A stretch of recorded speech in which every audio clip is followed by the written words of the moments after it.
Can you hear me? Yeah. This is an extremely difficult thing for me to sum up in 20 minutes because it encompasses fact and fiction and love and acting, and I just want you to take a second and think in your heads, have you ever in your life fallen into something that you felt was scripted? I myself am asking you that as an implicated person.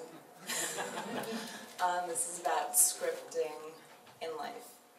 So this began when Zach Weber, who's not here today because he's in the woods in upstate New York as a camp counselor, posted an ad on Craigslist looking for a partner to do a conceptual relationship. And I had just moved back to the country from a year abroad and was looking for a different kind of art project.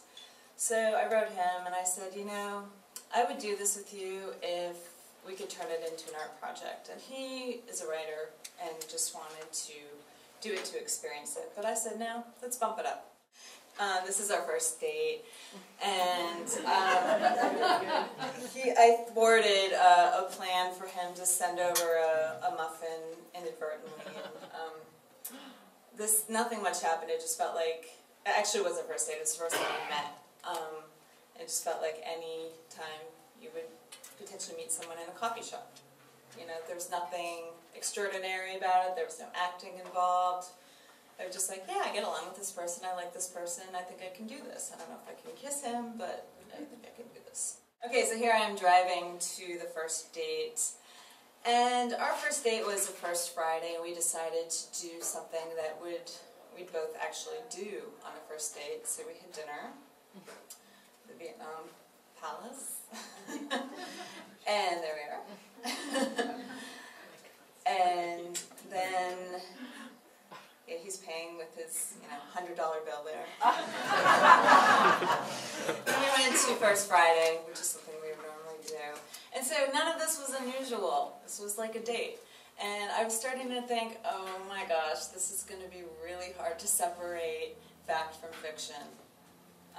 Because it was already blending on the first date, because we were having a great time talking and hanging out, and it was like, uh-oh. Like, it didn't feel like acting, and since neither of us are actors,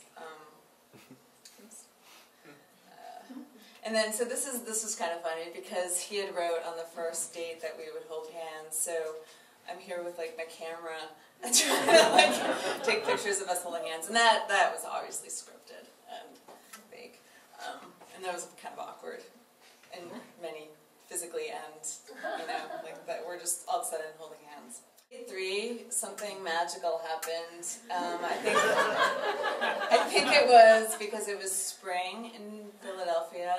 The cherry blossoms were blooming in Fairmount Park. It was a cherry blossom festival, in fact. We had a picnic. He came with flowers for me. We had...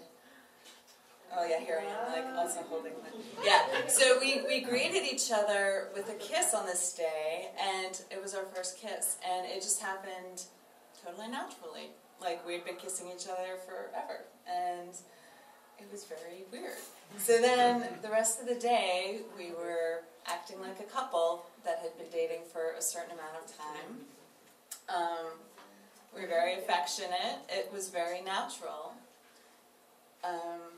And yet, this is all conceptual. Okay, let me back up a second. So he had wanted to propose to me in this gazebo, but there was this Japanese festival going on, and a group of teenage girls hanging out, dressed as anime characters in the gazebo.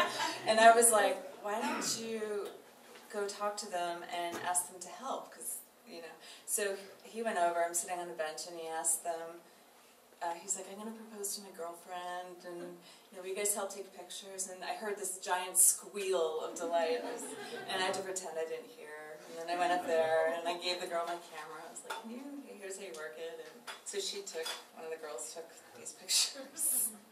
And they were so happy, and they were clapping. And this is what Zach liked about the relationship, was when we would interact when we would interact with the public and they would unwittingly be participants, and they had no idea this was fake. We were very convincing. So I had to reenact these two pictures.